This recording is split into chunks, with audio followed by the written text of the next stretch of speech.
شام کو میں اور امی بازار سے واپس آئی تو روہت بھیا تیار کھڑے تھے۔ کہنے لگے شوبھا جلدی سے تم بھی تیار ہو جاؤ، خالہ کو لینے اسٹیشن جانا ہے۔ مجھے کھانا کھا کر تیار ہوتے 1 گھنٹہ لگ گیا۔ پھر میں بھائی کے ساتھ گاڑی میں بیٹھ کر اسٹیشن چلی گئی۔ راستے میں بھائی مجھے بہت محبت بڑی نظروں سے دیکھ رہے تھے۔ کیا ہوا بھیا، آپ ایسے کیوں دیکھ رہے ہو؟ میں نے آخرکار پوچھ ہی لیا تو روہت بھیا بولے کہ گڑیا تم نہا کے کچھ زیادہ ہی نکھر آئی ہو۔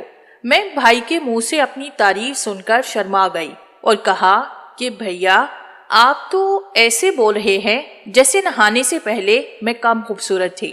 تو روہت بھیا بولے کہ نہیں میری گڑیا، تم تو ہر حالت میں بہت پیاری لگتی ہو۔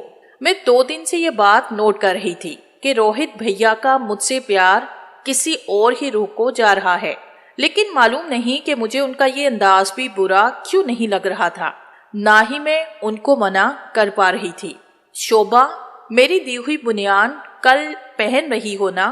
اچانک بھیا کو اپنا دیا ہوا گفٹ یاد آیا تو وہ پوچھے بنا نہ رہ پائے۔ میں نے کہا بالکل بھیا، کل وہی پہنوں گی۔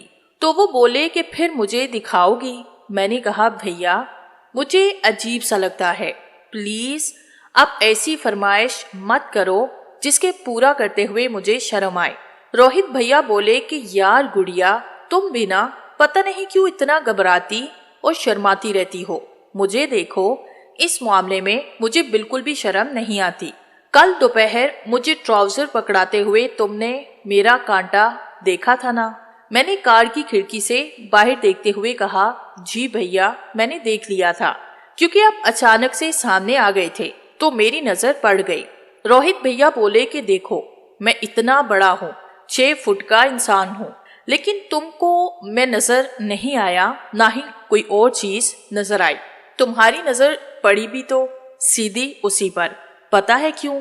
میں نے دل میں سوچا کہ بھیا کی بات تو واقعی صحیح ہے، میں نے بھی سارے جسم کو چھوڑ کر صرف وہی حصہ دیکھا تھا۔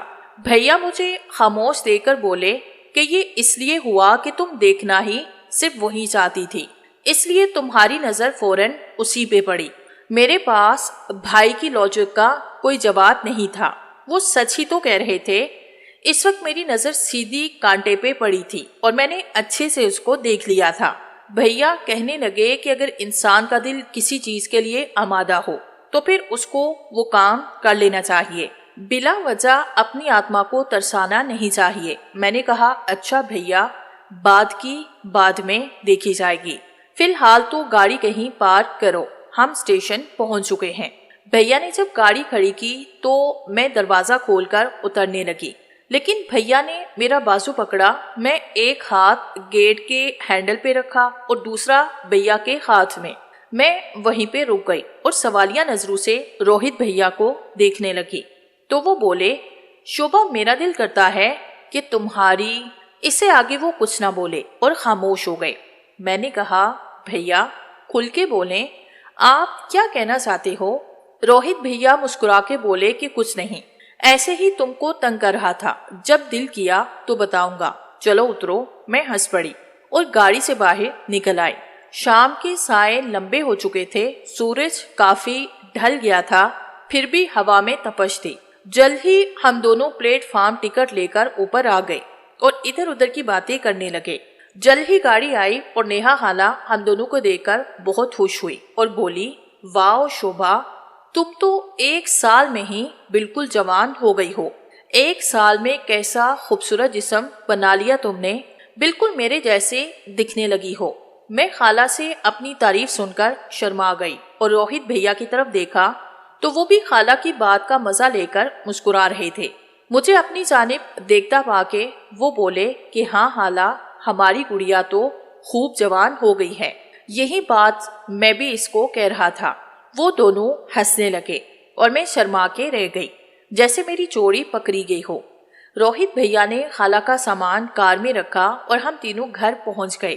رات کے کھانے پہ سب لوگ اکٹھے تھے، باپو اور امی، میں، خالہ اور روہت بھیا۔ کھانے کے بعد کافی دیر تک گپ شپ چلتی رہی और फिर बापूजी और अम्मी सोने चले गए, क्योंकि बापू ने सुबह जल्दी उठ के काम पे जाना होता था, तो उनको नाश्ता देने और तैयारी करवाने में अम्मी ही मदद करती थी। अगले दिन वैसे तो हमारी राखी का त्योहार था और इस वजह से दुकान भी बंद ही रहनी थी, लेकिन उनकी आदत जल्दी सोने की थी। जब वो दोनों चले गए तो रोहित भैया और नेहा हाला भी छत पे चले गए, क्योंकि उनके कमरे ऊपर थे। मैंने खाने के बर्तन समेटे और अपने कमरे में चली आई। कुछ देर टीवी के आगे बैठी रही। जब सोने के लिए लेटी तो कमरे में गर्मी महसूस होने लगी, हालांकि एसी भी ऑन था। मैंने सोचा कि अभी नींद तो जल्दी आनी नहीं, कुछ देर छत पे चहलकदमी करके आती हूँ।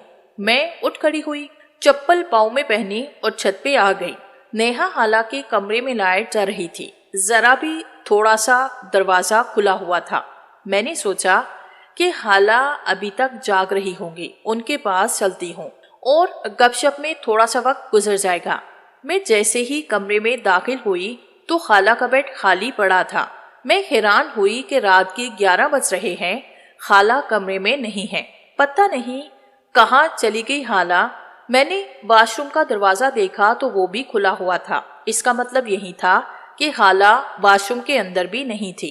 फिर मेरे दिल में ख्याल आया कि वो यकीनन रोहित भैया के पास उनके कमरे में होंगी, लेकिन आधी रात को हाला वहां क्या लेने जाएगी, ये बात मुझे समझ में नहीं आई। मैं हाला के कमरे से बाहर निकली और रोहित भैया के कमरे के पास जाके खड़ी हो गई। उनका दरवाजा मुकम्मल बंद था, यूं लग रहा था जैसे अंदर से लॉक किया हो। मैंने बिना आवाज पैदा किए हाथ का दबाव दरवाजे पे डाला, लेकिन वो ना खुला।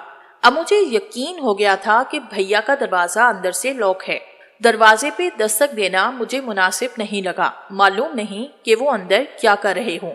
अब मेरे अंदर कुछ तजस्सुस पैदा हो गया था। मैं दरवाजे के सामने से हटकर कमरे की खिड़की के पास जाके खड़ी हो गई और कान लगाकर आवाजें सुनने की कोशिश करने लगी। कुछ देर तो खामोशी रही। मैं मायूस होकर पीछे हटने लगी थी कि एक आवाज मेरे कान में पड़ी। वो आवाज नेहा हाला की थी, जो कह रही थी, रोहित बस करो, मुझे दर्द हो रहा है। फिर रोहित भैया की आवाज आई। वो बोले कि हाला, जब 12 महीने बाद आओगी तो दर्द तो होगा ना। उनकी आवाजें सुनकर मेरा दिल जोर जोर से धड़कने लग पड़ा था। साफ मालूम हो रहा था कि वो कोई ऐसा खेल खेल रहे थे जिसमें नेहा हाला को दर्द हो रहा था।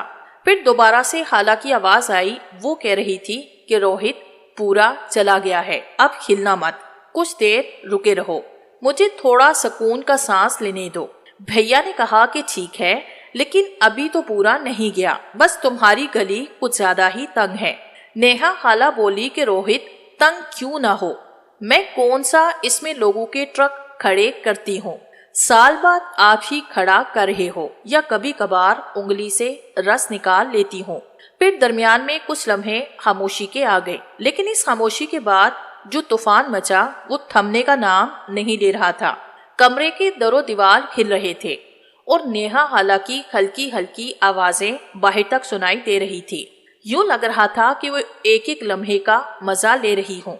मुझे यकीन हो गया कि रोहित भैया ने हाला को किसी और ही जहान की सैर करवाना शुरू कर दी है। हाला सिसकियां लेने में जरा भी कंजूसी नहीं कर रही थी और मैं बाहर खड़ी उनके बारे में सोच सोच कर गर्माती जा रही थी। मेरी चॉकलेट उनकी आवाजें सुनकर पिघल गई थी और उसका रच नीचे को बहने लगा था। उफ भगवान, ये नेहा हाला कितनी मेजनी निकली। पता नहीं कब से रोहित भैया का पानी पी रही थी और किसी को कानो कान खबर भी नहीं होने थी। अब मुझे समझ आई कि वो हर साल जब भी कुछ दिन हमारे घर रहने आती तो ऊपर छत वाला कमरा क्यों इस्तेमाल करती थी। वो तो रोहित भैया से सॉफ्टवेयर अपडेट करवाने के लिए ऊपर जाती थी।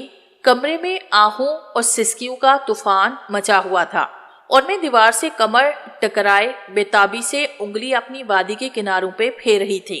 चंद मिनटों बाद ही खाला की सिसकियां एकदम से बुलंद हुई और फिर खामोशी छा गई।